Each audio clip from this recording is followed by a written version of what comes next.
beaucoup. Bonne soirée pour toutes les personnes présentes. Je suis Elisabeth Loulet, directrice exécutrice d'une réseau de développement de la petite enfance.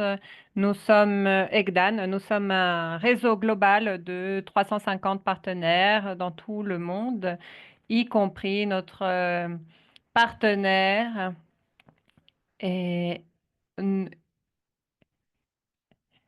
de l'Afrique.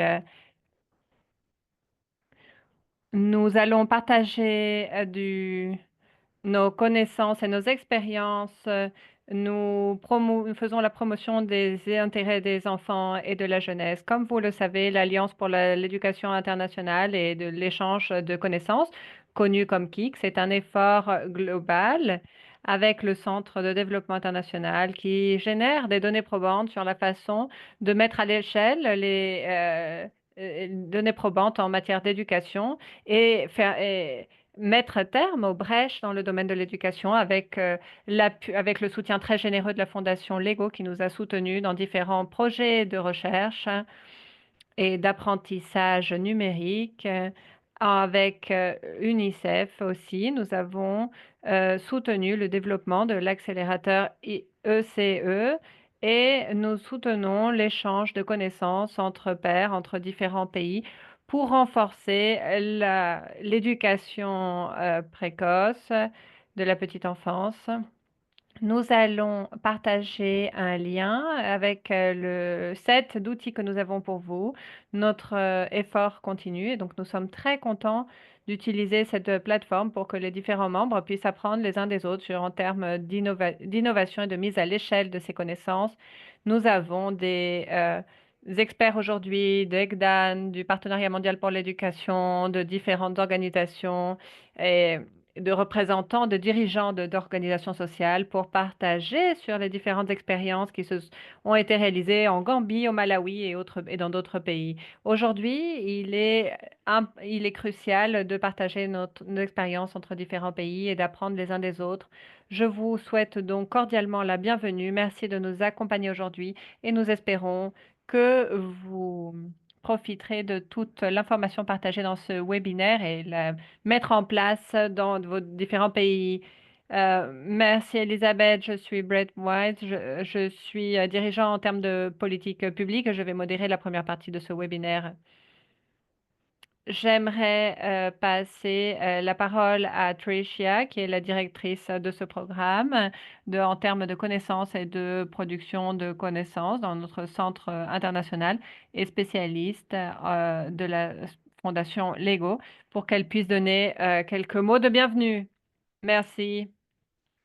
Euh, comme, euh, Comme vous l'avez mentionné auparavant, le GPE, le Partenariat mondial pour l'éducation, et un partenaire clé pour l'échange en matière de connaissances. Nous soutenons l'éducation et, et nos priorités sont basées sur les parties prenantes et les systèmes éducatifs. Durant 4 années, le KICS a financé plus de 40 projets en matière d'éducation. Beaucoup d'entre eux ont été basés sur l'éducation numérique. Comme vous allez le voir, les projets sont co-créés avec des membres des ministères de l'Éducation et différents dirigeants de la société. Nous voulons que nos outils soient utiles, soient utilisables. Nous voulons mobiliser la connaissance pour que les données probantes puissent rapidement donner lieu à des politiques publiques pratiques.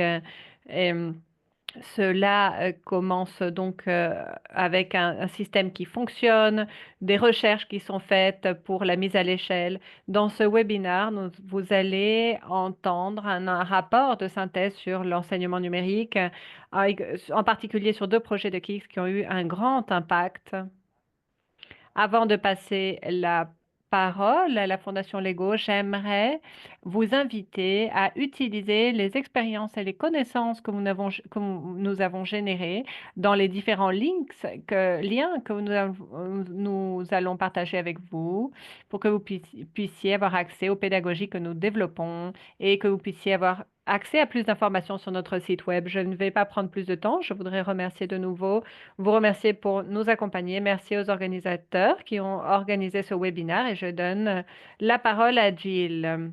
Bonjour, je suis très contente de voir toutes les personnes qui saluent dans le chat et nous disent d'où ils viennent. La petite enfance est un point clé car elle établit les bases de l'apprentissage pour toute la vie. Nous savons qu'il n'y a pas une seule approche pour résoudre tous les problèmes. Ce qui est efficace dans une communauté peut n'être pas pertinent dans une autre communauté. Et c'est pour cela que les conversations comme celle que nous allons avoir aujourd'hui est si importante. Nous devons contextualiser les instances éducatives qui doivent être culturellement pertinentes et viables économiquement parlant selon les différents contextes. Nous devons ajuster nos solutions pour les différents contextes en respectant les normes culturelles, en étant conscient des différents défis qu'il peut y avoir entre les parties prenantes. Nous devons promouvoir l'égalité et l'inclusion dans les cadres normatifs et assurer la mise à l'échelle de nos initiatives. Quand nous allons avancer dans nos discussions, aujourd'hui, nous allons voir comment nous pouvons modéliser les interventions qui répondent aux différentes réalités des enfants dans différentes parties du monde. Merci de nous accompagner et j'espère avoir un échange très fructueux avec vous tous aujourd'hui. Merci Tricia et Jill. Comme rappel, je voudrais vous dire que nous avons de l'interprétation simultanée disponible en français et en espagnol.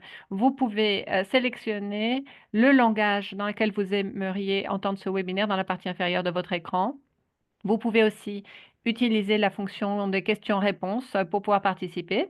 Je voudrais maintenant présenter Elisabeth Utumba, dirigeante du réseau de l'éducation de la petite enfance. Elle va nous présenter un résumé des différents apprentissages des projets dans lesquels elle a pu participer. Merci beaucoup. Je suis très contente de partager avec vous aujourd'hui. Je suis Elisabeth Gitonga. Je fais partie du réseau africain.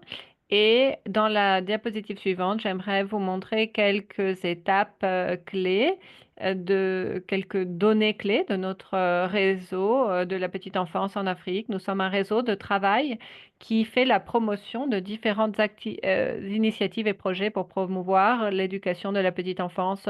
Nous faisons partie de KIX et nous voulons partager nos différentes découvertes, en particulier celles qui se situent sur plusieurs années et qui renforcent l'apprentissage dans la petite enfance. Diapositive suivante. Si vous voyez cette carte, vous pouvez voir ici les pays qui sont impliqués dans cette synthèse, dans ce résumé. En 2019, l'éducation de la petite enfance a été identifiée comme un point clé pour nos pays partenaires. Beaucoup d'enfants ne peuvent pas encore avoir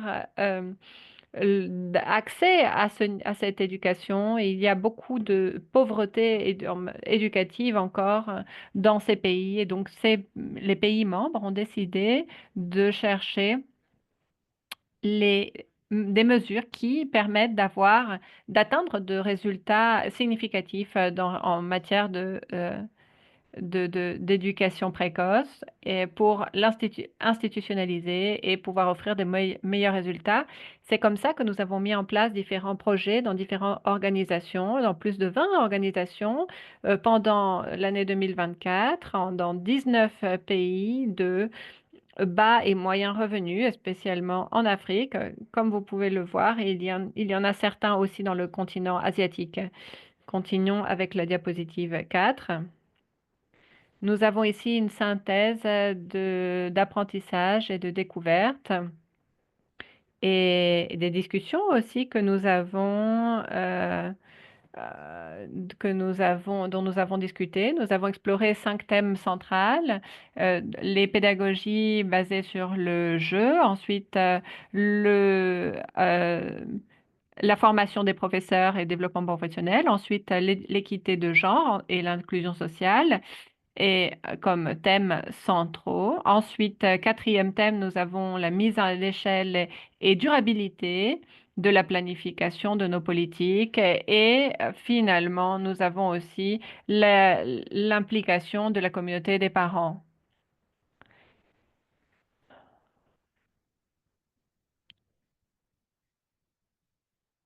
Lorsque nous commençons avec tout cela et que nous réunissons nos résultats, nous voyons que les différents projets démontrent des résultats positifs pour intégrer la pédagogie basée sur le jeu dans les premiers programmes scolaires dans les différents pays.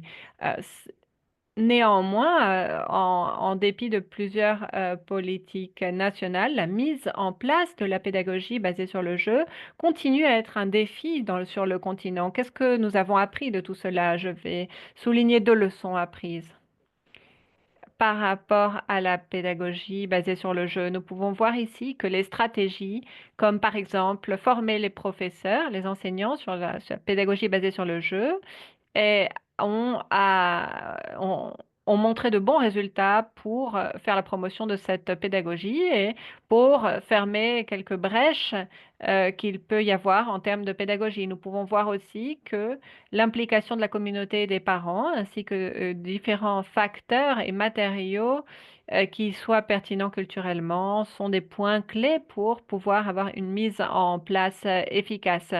Nous pouvons voir aussi que la mise à l'échelle ne dépend pas uniquement des marques, des cadres normatifs, mais il doit y avoir une implication communautaire et parentale active. Nous voyons de cette façon comment intégrer la pédagogie basée sur le jeu pour améliorer la préparation scolaire. Et c'est ce que nous avons, et c'est ce que nous avons vu au cours des derniers des projets réalisés. Quand nous parlons de formation des professeurs et développement professionnel, nous devons souligner que les projets KICS sont centrés sur des stratégies efficaces entre les professeurs, comme par exemple l'apprentissage entre pairs. En évaluant le travail que nous avons réalisé, nous pouvons dire que le développement continu est est crucial pour le succès de la pédagogie basée sur le jeu. Les professeurs ont beaucoup de bénéfices d'apprendre les uns des autres et nous devons voir que le rôle également que joue le suivi et l'évaluation au moment de mettre en place ces politiques et avoir des progrès continus. Nous allons voir des différentes approches et méthodologies qui ont eu beaucoup de succès en termes de développement professionnel des enseignants. Dans le thème de l'équité de genre et l'inclusion sociale, nous pouvons dire que les projets KICS mettent l'accent sur le fait de rompre les stéréotypes de genre et la promotion de pratiques inclusives qui bénéficient aux enfants marginalisés, et surtout ceux qui peuvent souffrir de problèmes physiques ou de handicap. Nous devons assurer des environnements inclusifs pour faire face à toutes les problématiques. Nous devons aussi créer des programmes responsables en matière de genre et qui permettent l'inclusion sociale. Et enfin, des projets, l'efficacité euh, et la promotion d'un changement qui soit qui soit un bénéfice pour tous les enfants. Sur le sujet de rendre plus durable ces différentes initiatives, on voit différentes leçons déjà acquises. Ici, on peut voir différentes mesures qui ont été escaladées de façon appropriée, créant différentes alliances très puissantes avec les parties intéressées au niveau local, implémentant des outils numériques. Premièrement, il est important d'assurer l'appui politique de la part de ceux qui développent ces programmes. Il est également important d'assurer une société très forte avec la société civile et également que les initiatives de la ECE soient contextualisées pour appuyer l'apprentissage. Les communautés, avec tout ce qui est l'investissement parental de ce projet, inclut des communautés locales avec différentes participations et campagnes. Et il y a trois leçons que l'on veut souligner. Un engagement participatif sont essentiels pour le succès de ces programmes pilotes d'apprentissage. Avec la participation des parents, encourager tout particulièrement comme un facteur fondamental pour maintenir les initiatives d'apprentissage. Et troisièmement, avoir une capacité de construction pour les parents avec un regard d'amélioration des apprentissages. Et de cette façon,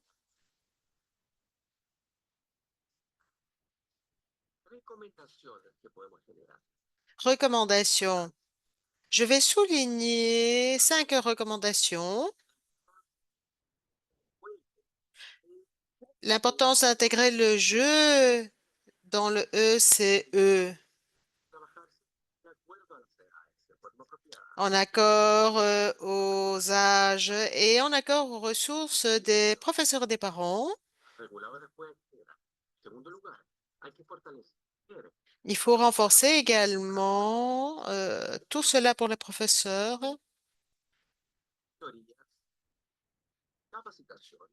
Cela est en relation avec la formation et cela doit être prioritaire pour aider à renforcer la confiance des professeurs sur la base du jeu, encourager l'égalité et troisièmement, cela doit être fondamental pour toutes les politiques et programmes ECE, incluant les enfants avec une certaine incapacité, handicap, et finalement renforcer cela chez les parents avec l'engagement des parents qui est très important.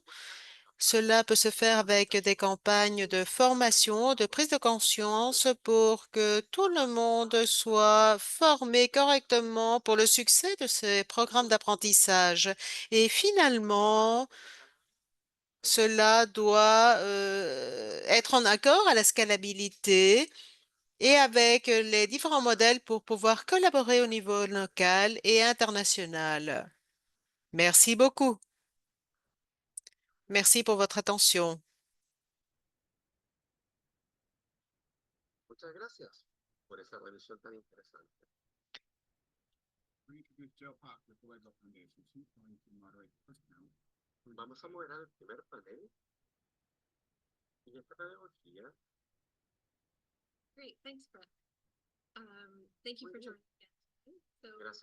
Merci d'être ici avec nous aujourd'hui.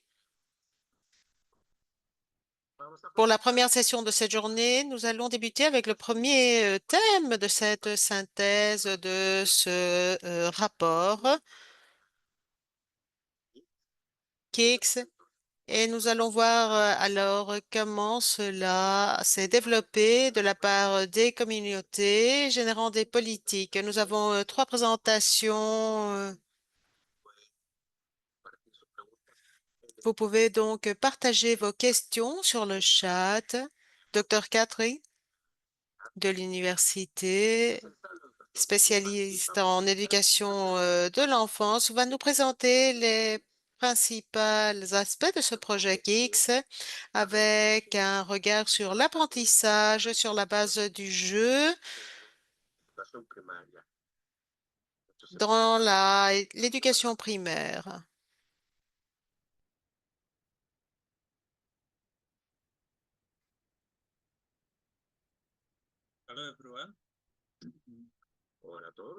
Bonjour à tous. Merci beaucoup pour l'invitation.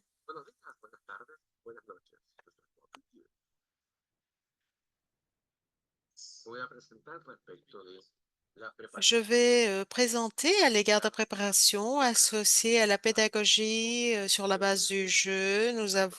Nous allons voir l'évidence produite. Cela a été présenté à Malawi et Ouganda. Pour commencer, dans nos communautés, nous avons beaucoup de pauvreté en ce qui concerne le travail réalisé de la part des professeurs avec les enfants. Et il y a une grande quantité de difficultés. Et donc, nous avons décidé d'utiliser ce modèle inclusif, filles, garçons, qui se base sur le jeu, s'intégrant à différents endroits et également dans différentes communautés afin d'appuyer l'apprentissage dans différents centres. Nous avons implémenté ce projet en 32 centres, à 32 centres à Uganda, 18 au Malawi, 8 au Malawi et 8 en Éthiopie. Évidemment, le modèle, nous l'avons acquis et nous avons essayé de l'implémenter. Travaillons avec des enfants de primaire, de la difficulté est d'incorporer à ceux qui sont justement en kinder.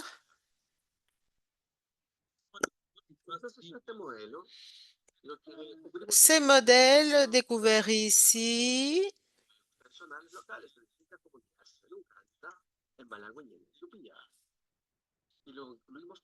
nous avons inclus tout cela dans un livre et cela identifie différentes leçons qui apprennent aux enfants différentes habilités à partir de ces jeux. Les enfants non seulement lisent, mais également ils peuvent voir les images et savoir en quoi consiste le jeu et de la sorte, ils peuvent jouer, modifiant le jeu, également selon leur volonté. Et donc ces jeux sont appris chez les enfants qui ont été en même classe et des classes plus avancées, mais au même centre. Et les enfants peuvent participer, surtout quand ils ont du temps libre aussi.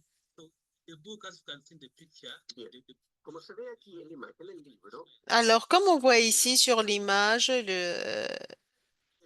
l'enfant est là avec le livre et le livre commence à préparer un jeu. Pour générer ce jeu, il prépare des matériaux et il va partager surtout tout ce matériau avec d'autres enfants.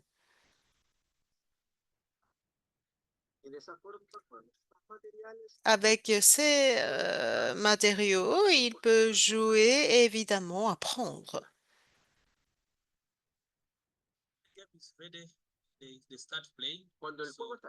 Quand le jeu est prêt, il commence à jouer.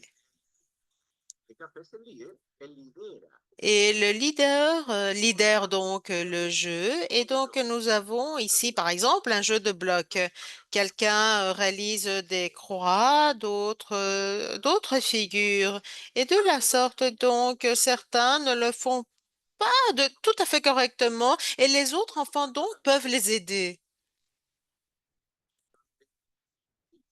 Il y a évidemment aussi une évaluation où le professeur leader peut aider les autres. Sur le modèle, on appuie également l'égalité, équité et inclusion.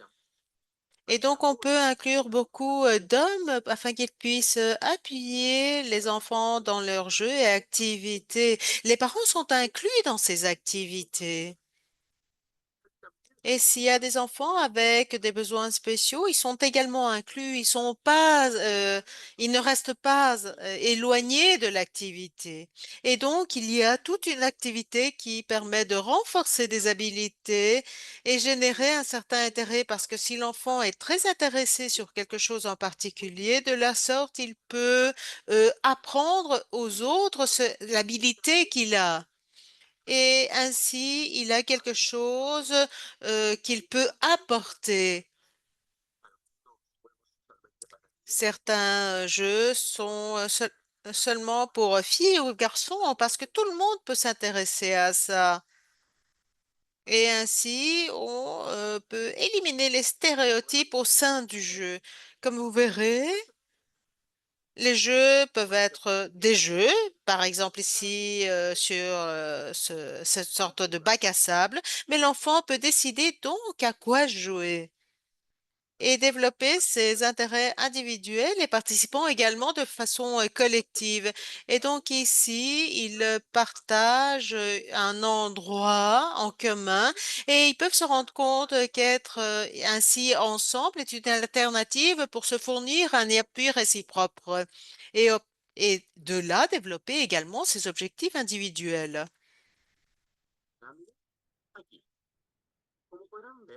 Comme vous verrez ici, certains jeux sont très intéressants.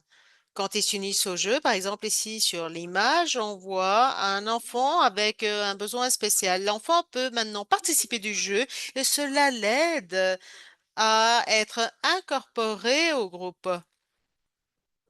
Certains enfants ne veulent pas aller à l'école parce qu'ils n'ont pas la permission de participer, pour ainsi dire. Mais ici, ils sont tous inclus. Les enfants jouent là avec le professeur et le professeur observe. Il n'interfère pas à son jeu et son intervention consiste à observer et aider à ceux qui ne peuvent pas réaliser une certaine activité afin de le renforcer et discuter cela avec les parents. Le, les parents renforcent l'activité également et tout cela est planifié de façon conjointe. Par la suite, s'il y a une sorte de conflit au moment de partager un matériau, des matériaux où quelque chose ne se développe pas de la meilleure façon, le professeur peut intervenir. Le professeur pourrait dire qu'il peut également s'inviter à participer. Les parents participent également des jeux. Quand l'enfant ne joue pas, le parent pourrait intervenir pour s'assurer que l'enfant réalise correctement la tâche ou la fonction et ainsi les enfants peuvent changer leur attitude. Par exemple, s'il ne veut pas jouer, et il faut savoir que le jeu est très important pour l'apprentissage et si les parents aident aux enfants à jouer, c'est très important. Bien souvent, les parents pensent que le jeu est une perte de temps. C'est donc beaucoup plus important qu'ils participent. Et donc, de toutes ces activités, ce que l'on peut dire, c'est que cette méthodologie aide pour que les enfants puissent rester à l'école et passer aux différents niveaux pour que les parents puissent être donc des fournisseurs d'appui qui aident justement l'estime de soi des enfants avec le développement cognitif. Et quand une fois il arrivera à l'école, il y aura beaucoup de très bonne concurrence. Ils seront s'associer avec des enfants de le même âge et faire des amis. Diapositive suivante, s'il vous plaît. Et donc, les leçons que nous avons apprises, tout d'abord, les parents répondent au jeu, si nous leur montrons que cela va aider leurs enfants, au au lieu de dire, que les parents ne veulent pas que leurs enfants jouent. Nous devons leur montrer les nombreux bénéfices que le jeu apporte aux enfants et que les capacités apprises leur seront très utiles. Une autre chose que nous avons apprise, il peut y avoir un peu de confusion par rapport aux matériaux traditionnels et aux matériaux locaux. Nous devons nous assurer d'avoir des matériaux traditionnels, ceux qui peut-être ne soient pas si faciles à trouver. Cela peut contribuer, ça la le développement de cette pédagogie peut présenter des défis si nous n'avons pas d'outils clés. Alors, ce que nous pouvons recommander, c'est d'institutionnaliser la pédagogie basée sur le jeu. Cela serait un grand apport si nous pouvions y avoir des guides pédagogiques qui aident à mm, euh, focaliser les différentes capacités que nous devons développer en accord avec un protocole. Cela serait très utile. Une autre chose que nous voyons est ce que nous devons avoir de bons espaces de jeu qui doivent être développés de façon appropriée. Et nous devons avoir des espaces de jeu et non pas seulement des espaces classiques. Les professeurs ont besoin aussi de formation pour cette pédagogie basée sur le jeu. Et ils ont besoin des, des outils corrects. Voilà, merci beaucoup. J'espère que vous avez aimé ma présentation. Oui, merci beaucoup, professeur Godfrey. Maintenant, j'aimerais de présenter la docteure Safina Mutumba, qui travaille au ministère de l'Éducation et du Sport en Ouganda et qui va présenter la façon dont le ministère a utilisé la méthodologie enfant à enfant. Vous avez la parole, docteur Safina.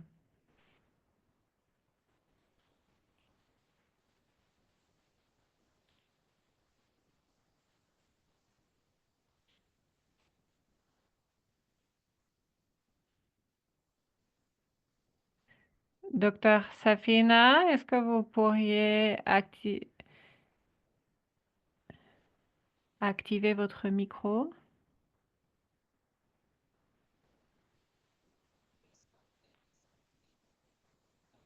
Euh, En dépit des recherches, le gouvernement de l'Ouganda reconnaît l'importance de jeux dans l'apprentissage et lorsque nous voyons le cadre normatif et les politiques publiques, que nous avons au ministère de l'Éducation, le gouvernement de l'Ouganda en général, nous avons plusieurs politiques publiques qui reconnaissent l'importance du jeu, également de différents thèmes liés au genre, ce qui inclut l'éducation et le soin apporté par les parents. Nous concentrons sur l'étape préscolaire et nous avons des guides qui cherchent des espaces de jeu euh, pas pour que nous puissions nous mettre en place ce cadre.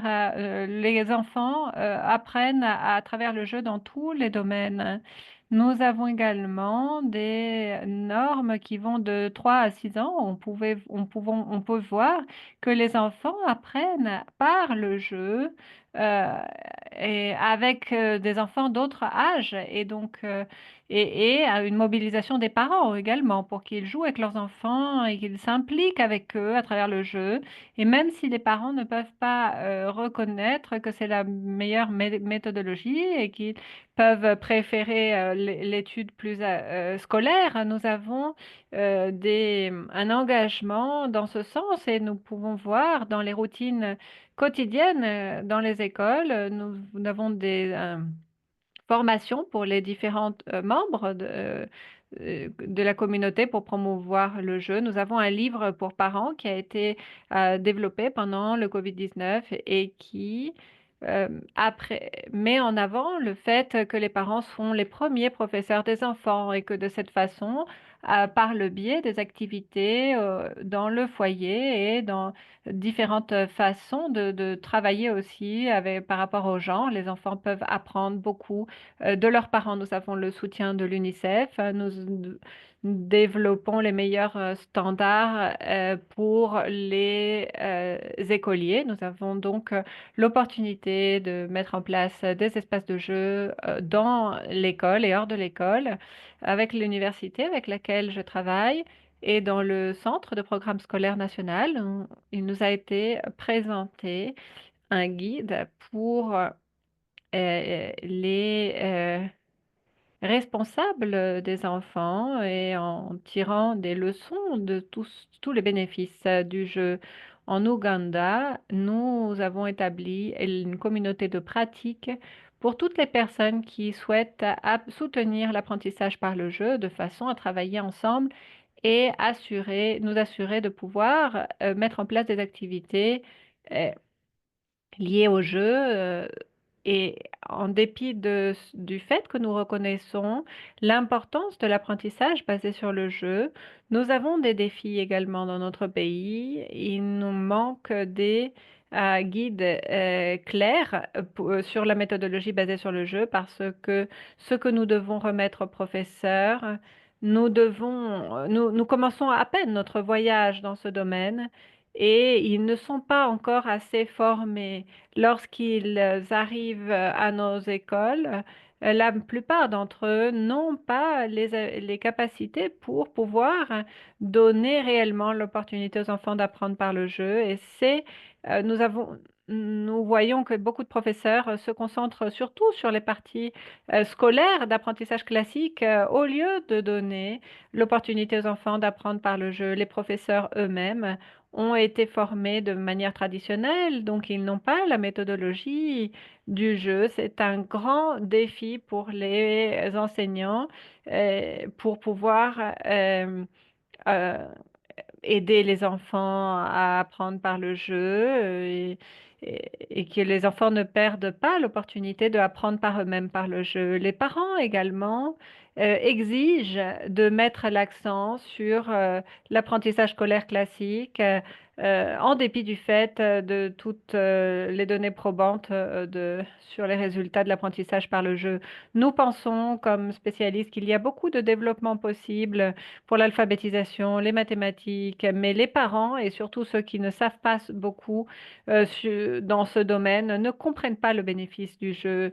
Et en ce qui concerne les opportunités de la méthodologie enfant à enfant, il y a beaucoup d'opportunités par le travail de groupe, par exemple, le travail en groupe. Il est possible de développer énormément l'alphabétisation des enfants. Ces enfants peuvent apprendre beaucoup les uns des autres par le biais de cette capacité d'apprentissage. Et si nous leur donnons le matériel adéquat, ils peuvent apprendre par exemple comment nommer les couleurs, les objets, ou ordonner la salle de classe en imitant à leurs parents par un jeu et en se guidant les uns des autres. Par les histoires aussi, les enfants peuvent raconter des histoires de leur foyer, des choses qu'ils voient, euh, et par la méthodologie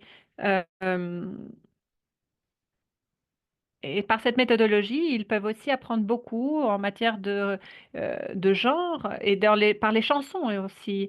Ils peuvent, euh, ils peuvent s'enseigner des méthodologies les uns aux autres en utilisant la méthode enfant à enfant. Cela ne requiert pas qu'un enseignant réalise tout cela. Cela les aide dans leur routine quotidienne, tant dans leur salle de classe qu'en dehors.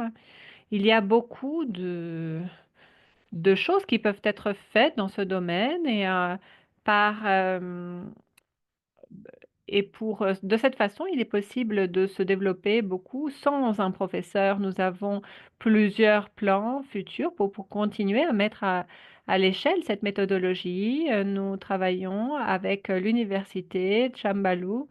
Nous avons beaucoup adapté notre programme scolaire, préscolaire et d'éducation primaire, et cela est très important pour mettre en place les différentes méthodologies en matière de programme scolaire. Nous espérons finaliser le guide national du jeu pour l'étape préscolaire et l'éducation primaire, tant pour les professeurs, et nous espérons mettre en place cette méthodologie avec des modules de formation des enseignants. Nous travaillons pour continuer à développer des politiques publiques et pour pouvoir démontrer aux parents les bénéfices du jeu en bénéfice des enfants. Nous faisons tout cela avec des politiques nationales pour les enseignants, en générant des grandes opportunités pour eux, et nous espérons remettre tout cela aux professeurs de façon à ce qu'ils aient une supervision et nous assurer aussi que les professeurs utilisent cette méthodologie pour améliorer leurs capacités en matière d'alphabétisation et mathématiques. pour les enfants. Et tout cela, nous voulons aussi profiter du capital des ressources humaines depuis les premières étapes d'apprentissage pour qu'ils puissent ensuite se professionnaliser. Merci beaucoup de m'avoir écouté. Merci. Nous allons continuer donc avec Madame Elina Chouwana, qui est la directrice exécutive du Centre créatif pour la mobilisation communautaire au Malawi, qui va nous présenter la façon dont cette organisation a mis en place la méthodologie enfant à enfant dans son contexte.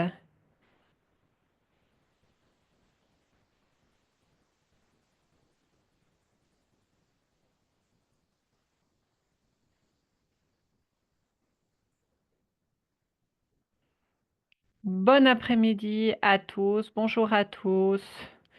Je suis Alina Feirin Chibwana, comme vous avez pu l'entendre, et je travaille pour le CRECOM, un centre créatif pour la mobilisation communautaire.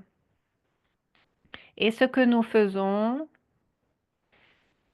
c'est de mettre en place la méthodologie enfant à enfant.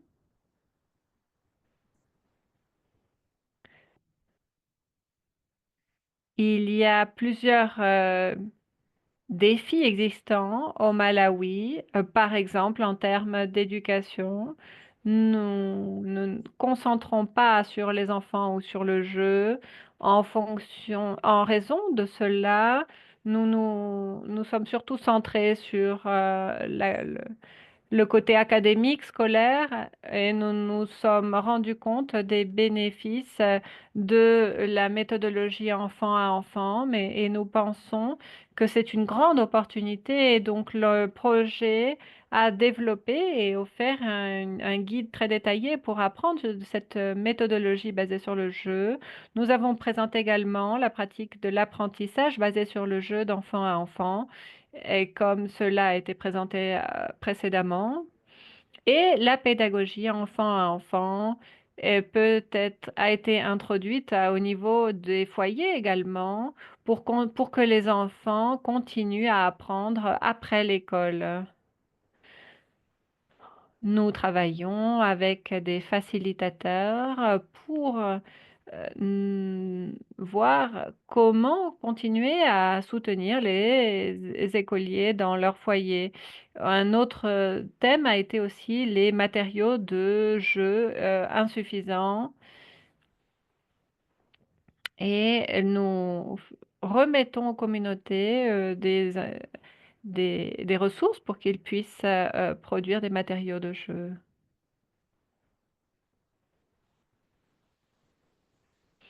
Un autre défi,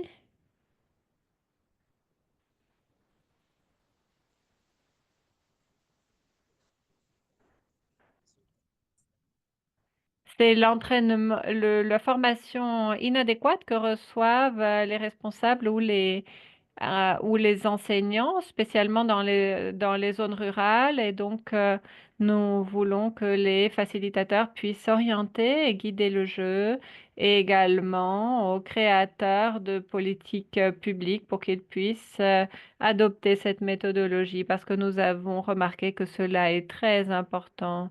Un autre défi que nous avons également et que nous avons présenté dans notre projet et l'approvisionnement inadéquat de nourriture et de ressources, et un manque d'infrastructures euh, agréables. Et donc, il s'agit d'entraîner la communauté.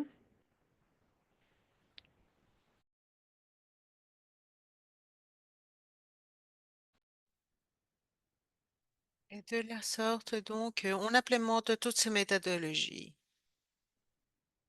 Dans ces centres communautaires, nous avons travaillé avec des fonds associés à des ressources qui correspondent à 600 $, 600 000 $ approximativement. Et donc, on fournit un appui au centre avec toutes ces ressources.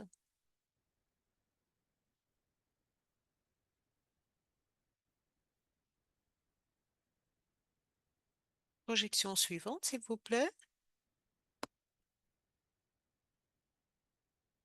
Et donc,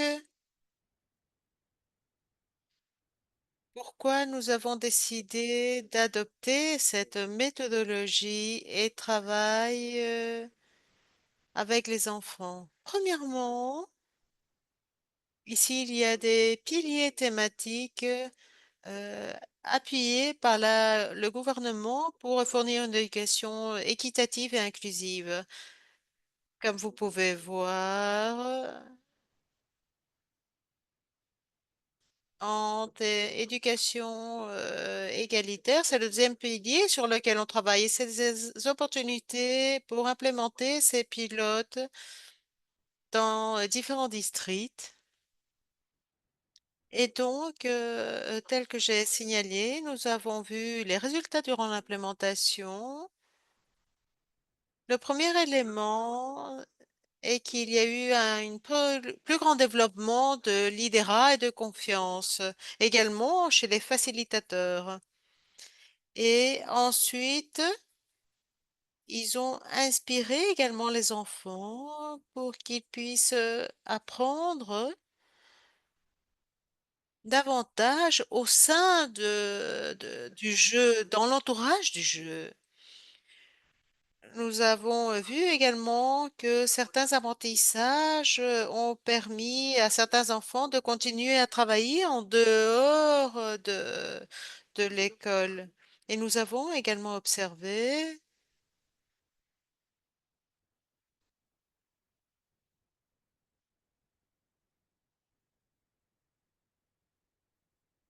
parce que les enfants peuvent incorporer cela avec une sorte de capacité.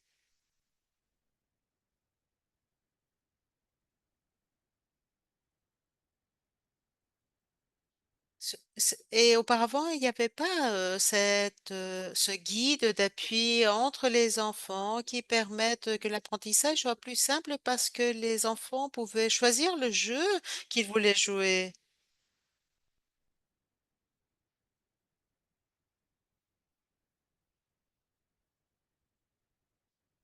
Il n'y a pas de mandat, c'est les enfants qui décident à quoi jouer. Fruit de cela, nous avons également reçu beaucoup d'appui de la part des parents pour encourager les enfants et appuyer cette étude avec différents matériels et jeux. Comme vous verrez,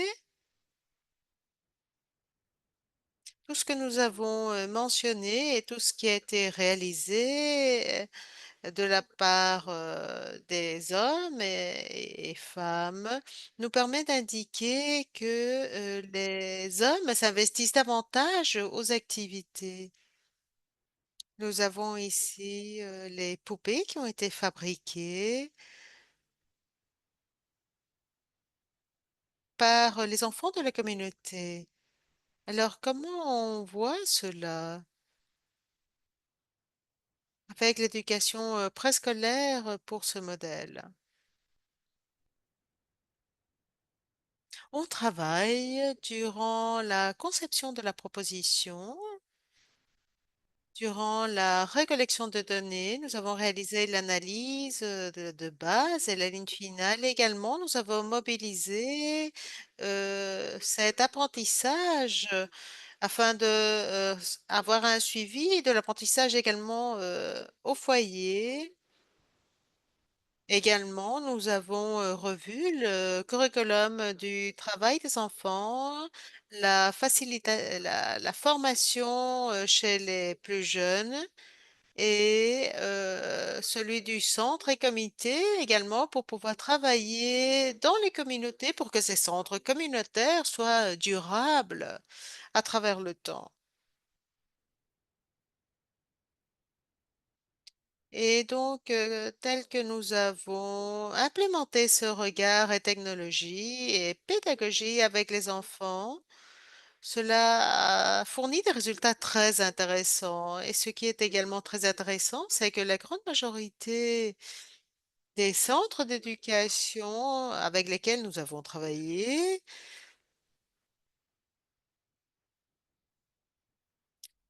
et qui travaillent également dans l'éducation secondaire nous indique que ces anciens élèves peuvent retourner au centre d'éducation, mais c'est maintenant avec leurs propres enfants.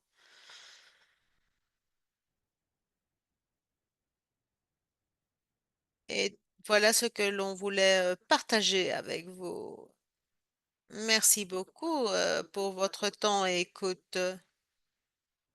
Le dialogue d'aujourd'hui a renforcé la génération de ce système d'enfance avec un système très innovateur, avec un regard holistique, un qui se centre chez l'enfant de façon inclusive, évidemment, et impulsé par la communauté et appuyé par les cadres institutionnels. Merci beaucoup à tous. Nous avons donc quelques minutes pour les questions. Vous pouvez donc allumer vos caméras. Nous avons beaucoup de questions sur le chat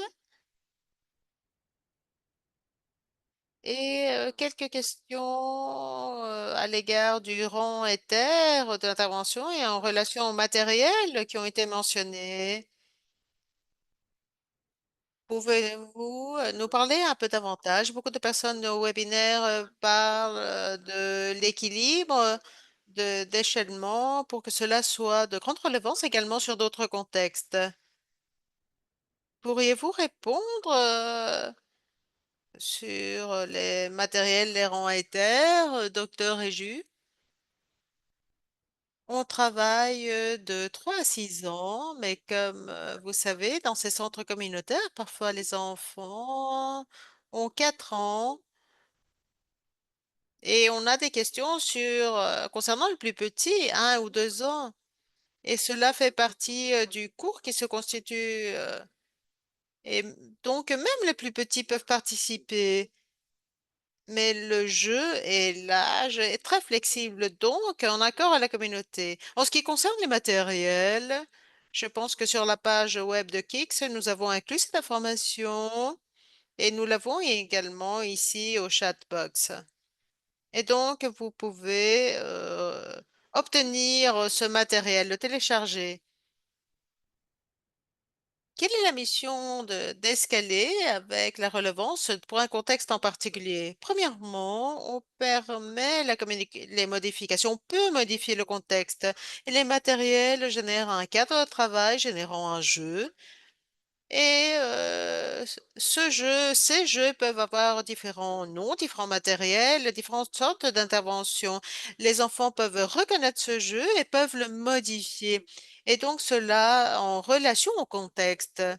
Et même l'escalement sera différent. Les jeux continuent à évoluer au fur et à mesure où ils sont joués au sein d'une communauté.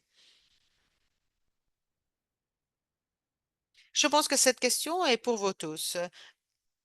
C'est sur la gestion des pédagogies innovatrices et comment aborder les défis dans leur contexte.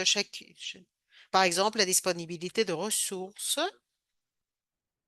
Je ne sais pas si quelqu'un d'entre vous veut répondre. Oui, évidemment. L'apprentissage qui se base sur le jeu est très intense et on essaie de travailler au maximum avec les matériels disponibles. Et donc, si quelqu'un d'entre eux peuvent être substitués avec ce qui est à leur portée. Et donc, les personnes travaillent avec ce qu'ils ont.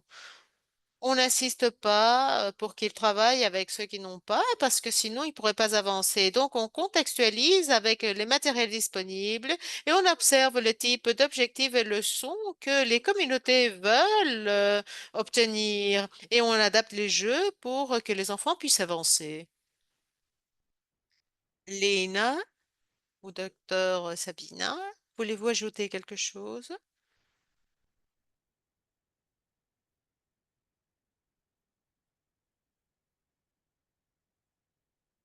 Je voudrais juste ajouter,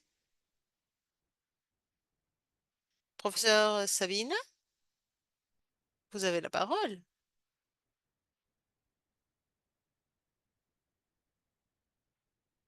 Bon. je vais prendre la parole. Construire à l'égard de ce qui a été mentionné. Et je pense qu'il y a un message très important parce que parfois, quand on veut implémenter ce système, parfois on voit quelque chose de très rigide comme un objectif un peu cher. Mais quand on le présente aux législateurs, il faut signaler qu'à vrai dire, c'est un début que l'on peut appliquer et qui peut être de grande relevance en relation au contexte. Et donc, ce n'est pas quelque chose de trop cher et intrusif. Il faut le contextualiser et évidemment, cela peut fournir les résultats attendus. John, on te donne la parole maintenant. Merci beaucoup. C'était un grand panel et un plaisir également pour moi d'être ici et de pouvoir modérer ce deuxième panel. Je travaille au secrétariat de GPE et je modère ce panel qui va approfondir le deuxième point de ce rapport qui se centre sur les capacités des professeurs. On va également parler des structures avec trois interventions très brèves. Et nous avons également des questions à la fin du panel. Ce panel en particulier va travailler sur l'encouragement des résultats positifs, construisant des capacités moyennant le jeu au Kenya et Nigeria. Nous avons trois éléments. Le premier, c'est générer des connaissances à l'égard du contexte, échelon, moyennant des focalisations du jeu, les efforts qui puissent construire les capacités des professeurs et parents pour concevoir une focalisation du jeu. Et deuxièmement, pour savoir comment mobiliser cet échange pour assurer un dialogue politique qui se base sur l'évidence pour pouvoir continuer avec l'échaînement de ces modèles. On présente donc nos premières panélistes qui va nous fournir un résumé de ce qui a été réalisé au sein de ce projet. On donne la parole à Daka. Merci beaucoup.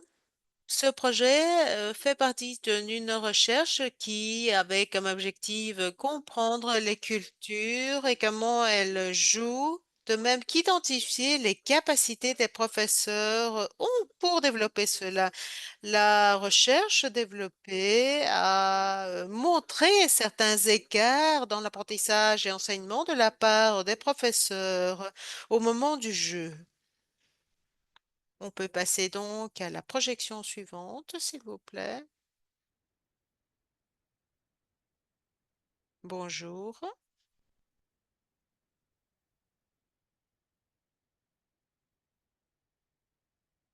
Les recherches ont démontré que ce qui limitait l'intégration du jeu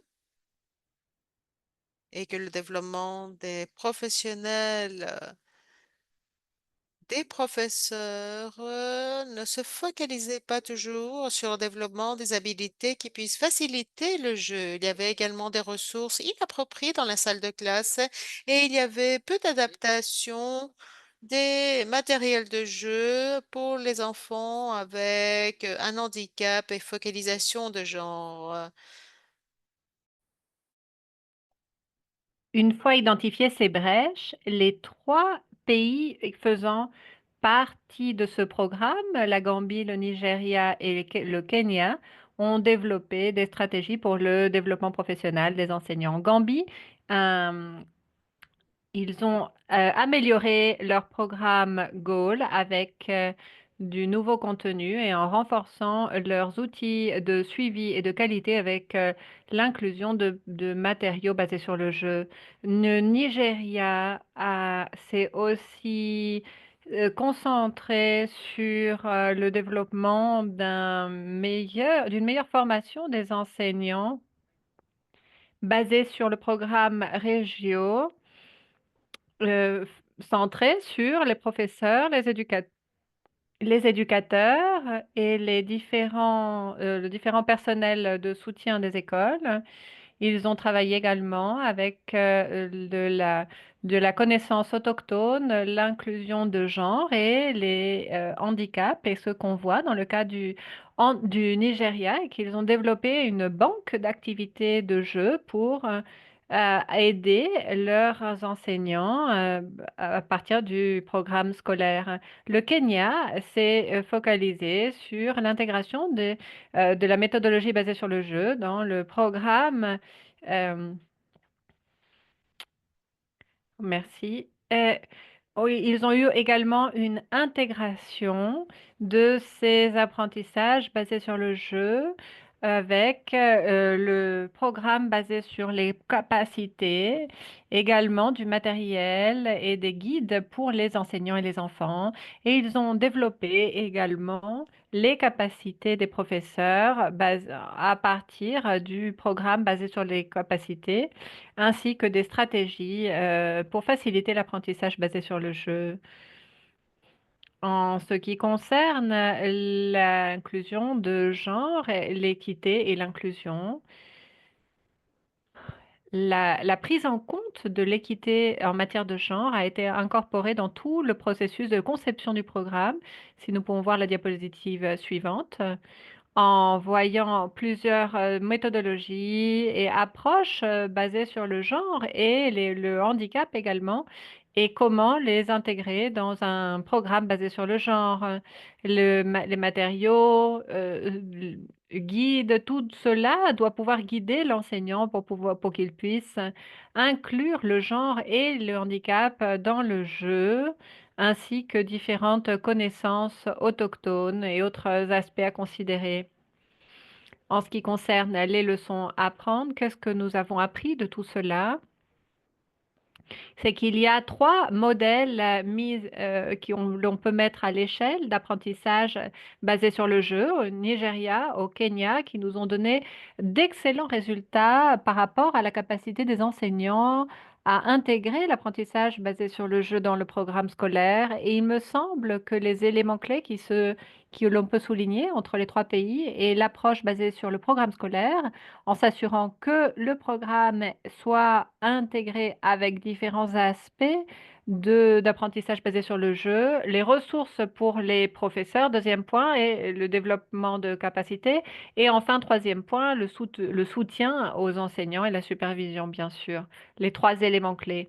Dans ce projet, nous avons pu aussi générer des recommandations importantes, comme par exemple l'implication des gouvernements est cruciale pour pouvoir générer des politiques publiques cruciales. Nous avons vu également que les liens entre les institutions de recherche et les institutions régionales sont très importantes. De plus, nous pouvons dire que les actions collaboratives entre les parties intéressées sont un point clé pour le succès des projets. Par exemple, des consortiums ont été formés pour soutenir les modèles d'apprentissage basés sur le jeu dans les pays qui ont été mentionnés. Merci beaucoup. Diapositive suivante. Voilà, j'ai terminé. Merci beaucoup. Merci pour cette belle opportunité. Merci beaucoup pour ta présentation très concise de ce projet. Je suis sûre que ça a été quelque chose qui a été basé sur beaucoup de recherches et tu l'as condensé en 6 minutes. Je trouve que c'est vraiment fantastique et nous aurons certainement l'opportunité d'approfondir plus encore sur ces thèmes durant la session des questions-réponses. Dans la dernière diapositive, tu as mentionné quelque chose de très important, de l'implication des gouvernements comme partie fondamentale pour pour le succès des projets. Et j'espère que nous aurons l'opportunité d'approfondir sur ce thème dans la session questions-réponses. Mais cela nous donne une bonne transition au panel suivant, qui sera sur la Gambie, où nous verrons comment le ministère a utilisé différents programmes pour développer euh, différents projets pour les enseignants qui ont été évalués par KIX. Et je voudrais donc présenter notre prochain intervenant.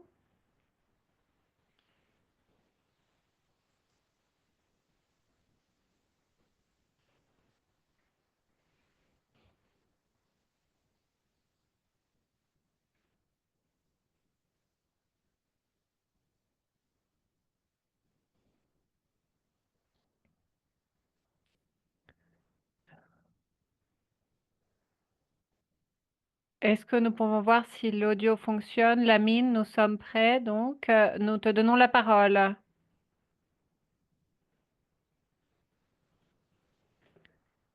Ce que nous avons réalisé au ministère de l'Éducation de la Gambie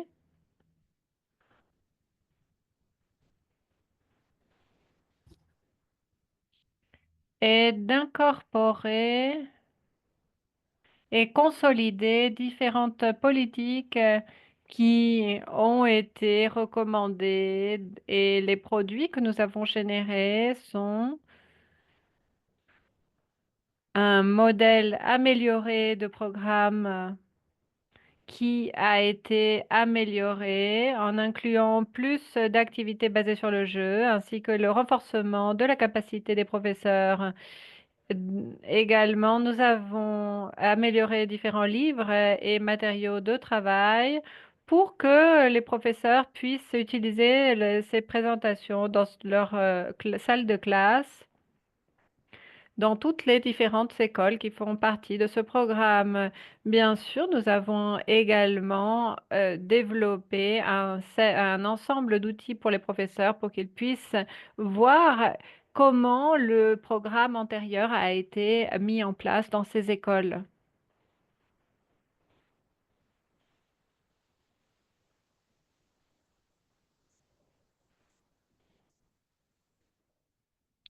Comment est-ce que tout cela a été utilisé également, étant donné que l'important, ce que je recherche notre modèle est de renforcer l'implication des parents, renforcer leur implication dans l'apprentissage basé sur le jeu, tant dans les écoles que dans les foyers. Et donc, les foyers, les parents sont très importants, les communautés, les parents, ils doivent être formés pour pouvoir s'impliquer dans l'apprentissage des enfants, tant dans les foyers que dans les écoles.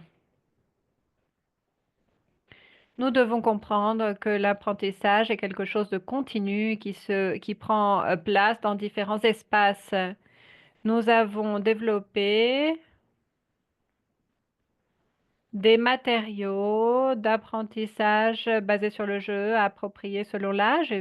Mm, C'est réellement le produit d'un énorme travail collaboratif et de recherche qui a eu un impact énorme. Nous avons pu voir que ces programmes scolaires, ces programmes que nous avons préparés, tout cela est dans l'objectif de faciliter différents outils de suivi et de la mise en place des programmes dans les salles de classe et pour pouvoir identifier quelles sont les brèches et quels sont les points sur lesquels nous devons continuer à travailler.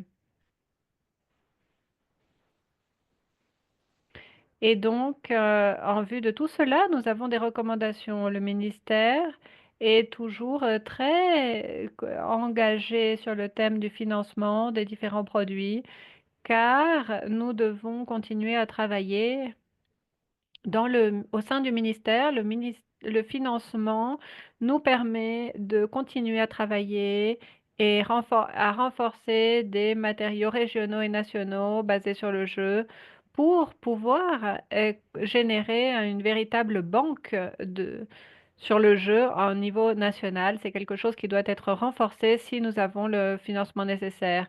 Et enfin, nous voulons, avec nos partenaires, comme l'Université de Gambie, par exemple, nous voulons continuer à évaluer notre programme scolaire, évaluer la formation des professeurs. C'est quelque chose que nous réévaluons. C'est quelque chose qui a un énorme impact. Et par exemple, lorsque les professeurs parlent d'activités de jeu, nous devons nous assurer qu'ils savent comment mettre en place des activités basées sur le jeu dans l'école et dans les foyers. Les enseignants doivent renforcer leurs capacités. C'est un point sur lequel le ministère avec le financement que nous avons. Merci beaucoup. Merci beaucoup, Lamine. Ça a été encore plus concis. Merci. Merci beaucoup. Nous avons eu quelques problèmes de connexion. Nous avons perdu quelques parties, mais nous espérons entendre plus.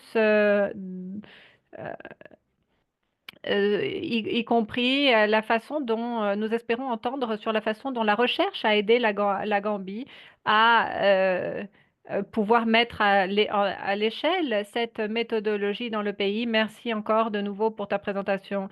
Je suis, euh, je suis content de présenter le directeur de l'éducation de l'Université de Gambie qui va nous donner sa perspective sur le rôle des différentes institutions pour soutenir l'incorporation et la mise à l'échelle des différents projets euh, qui surgissent. Abdoulaye, tu as la parole. Merci beaucoup. Merci à mes collègues et aux intervenants précédents. Tout a été très intéressant. Notre projet, je voudrais commencer par dire que notre projet, euh, les bénéfices en matière d'éducation que nous avons pu identifier en étant partenaires de notre projet, je fais référence aussi au Nigeria et au Kenya. Ce projet a élargi notre vision, en particulier l'importance des premières années d'apprentissage lorsque nous apprenons sur des sujets si différents.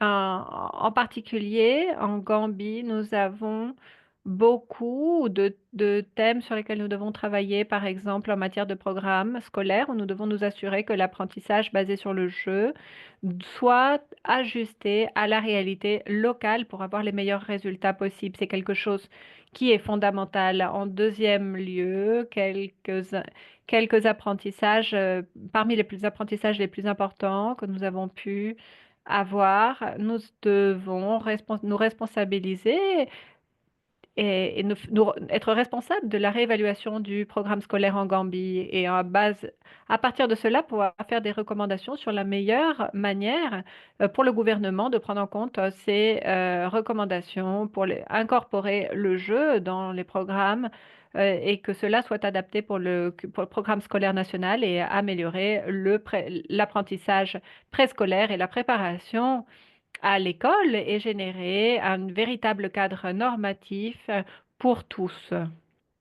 En dépit des différents défis auxquels nous faisons face, notre gouvernement et nos concepteurs de politique publique nous montrent qu'il y a beaucoup d'intérêt et que tous les partenaires sommes engagés, que nous pouvons inclure les dirigeants communautaires et scolaires pour incorporer ces apprentissages.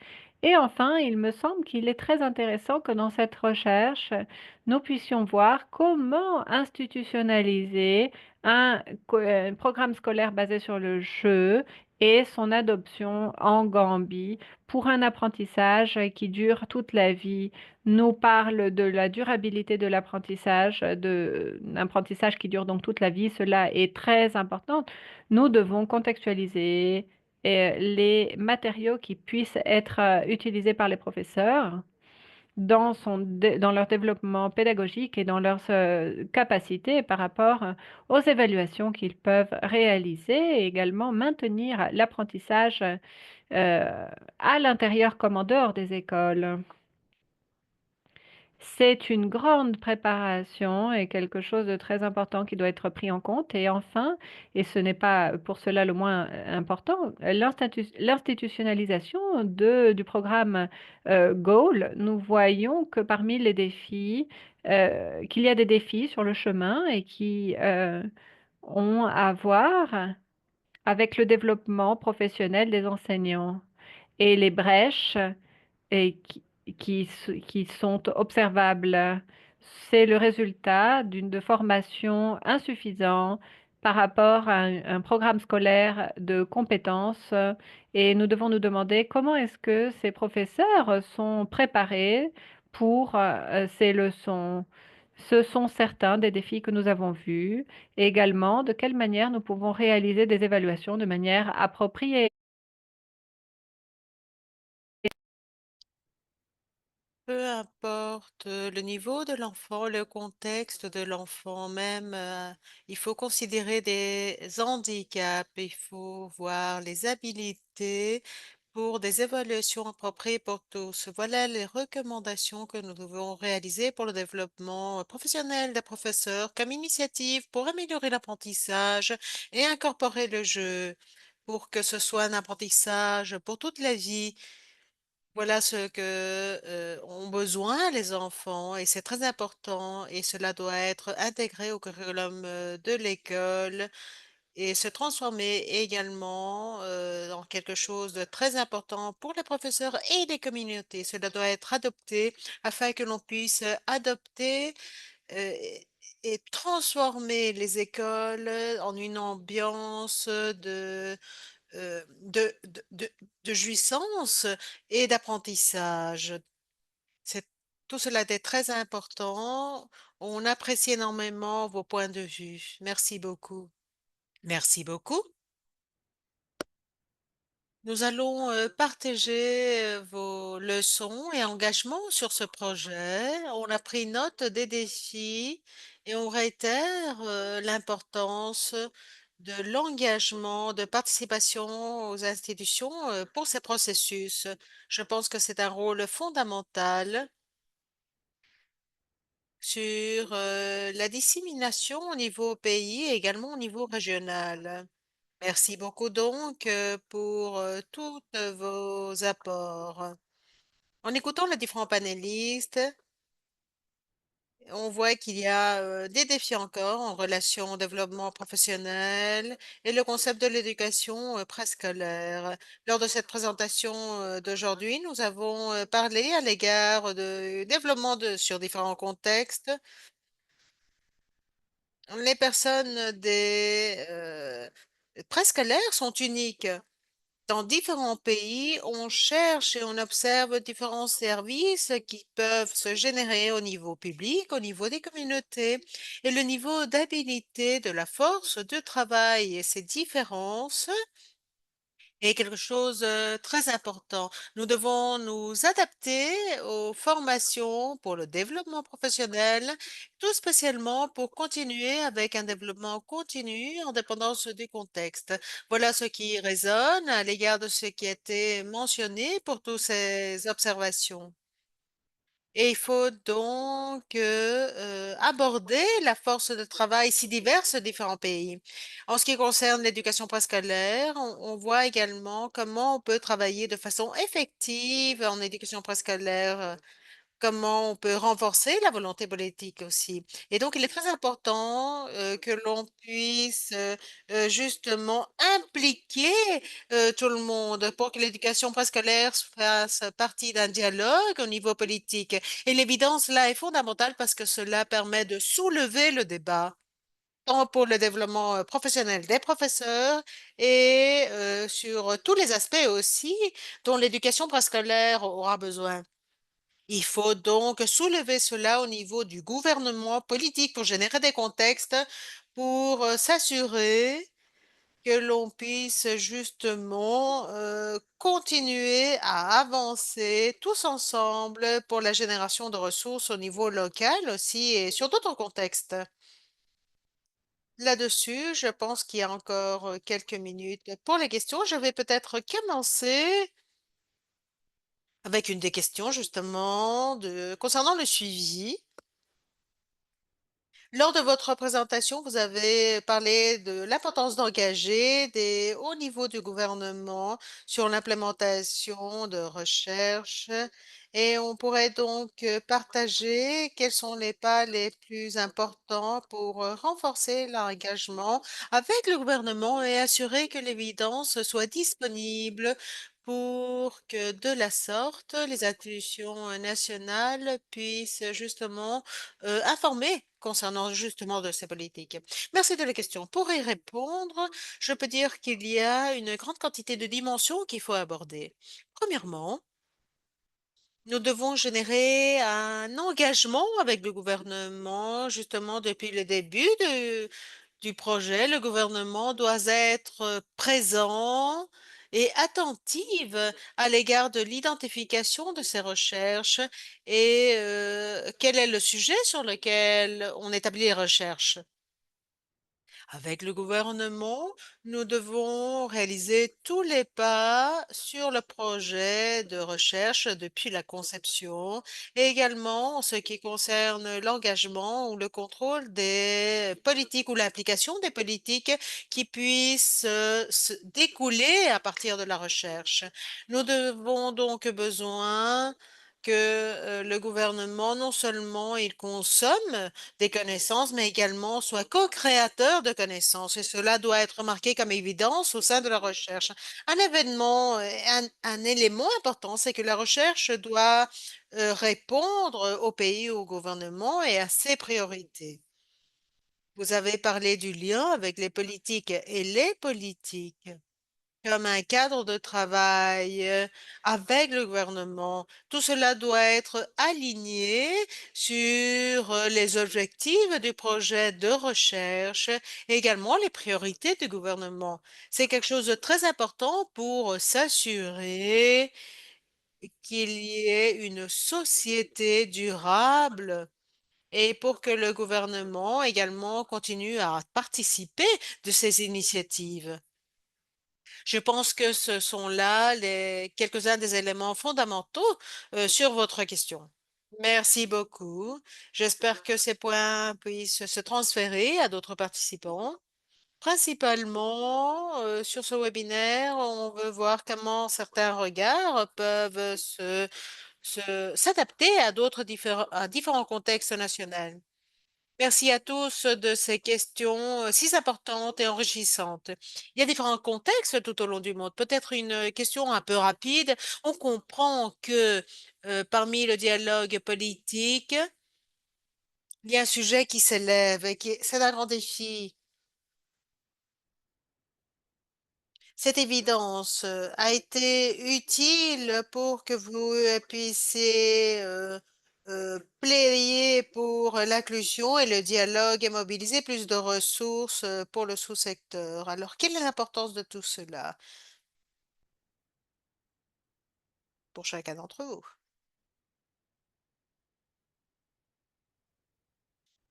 Oui, Lénine, cette question est pour vous. Je pense, tel que l'on a déjà dit, il faut impliquer le gouvernement durant tout le processus, depuis le début jusqu'à la fin. C'est quelque chose de fondamental, c'est un grand pas, et de la sorte, le gouvernement, ce n'est peut-être pas la priorité pour le gouvernement, mais si cela se transforme en une priorité, cela nous permettrait d'aborder les défis que le gouvernement euh, aura pour fournir l'appui. Voilà ce qui est arrivé durant tout ce processus et jusqu'à la fin. Voilà une des raisons pourquoi nous avons pu consolider ces accords. Nous avons pu les mener au domaine politique pour générer des politiques au niveau national. Le gouvernement donc a pu obtenir plus de financement et plus de ressources pour ainsi escalader sa participation. Merci beaucoup. Je pense que cela résume notre deuxième panel. Je veux remercier les panélistes de leur participation et apports de grande valeur. Nous avons des exemples tangibles de la Gambie pour savoir comment Kix a soutenu le développement de ces politiques.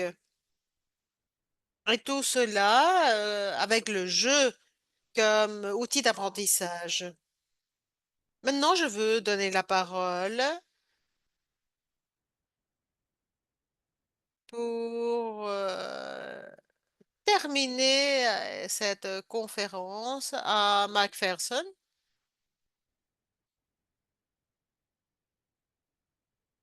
Merci beaucoup à tous. Merci aux panélistes, aux présentateurs. Je ne suis pas sûre si, en tant que participant, vous avez pu voir combien de personnes ont participé.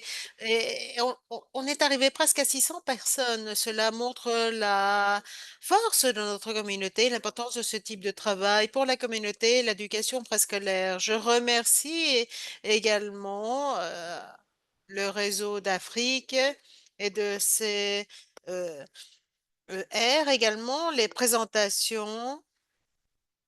Je veux souligner le rapport reçu et les 5 sujets principaux qui ont été mentionnés durant les présentations. Je pense que c'est très concis, très intéressant, très important et profond en ce qui concerne les réflexions. Les présentations écoutées aujourd'hui m'ont vraiment aidé énormément à fournir une texture, une couleur aux différentes recommandations et les différents points de vue. Et cela dit donc, s'il vous plaît, relisez le rapport. Je veux remercier également à ceux-ci qui a fourni beaucoup de lignes sur le chat. Je vous encourage de visiter notre site web et en plus d'avoir un accès au rapport, de même que sur différentes informations sur d'autres projets. Dans la partie supérieure de droite, il y aura plus de consignes pour entrer. Et sur cette section, vous pourrez chercher selon le sujet et vous pourrez trouver, par exemple, sous éducation préscolaire, non seulement vous aurez accès aux rapports et différents projets réalisés à travers de Kix, mais beaucoup d'informations et activités qui ont été soutenues par Kix sur la thématique de l'éducation préscolaire, tout spécialement les différents centres régionaux et également des endroits desquels proviennent les différents participants qui ont été ici avec nous aujourd'hui.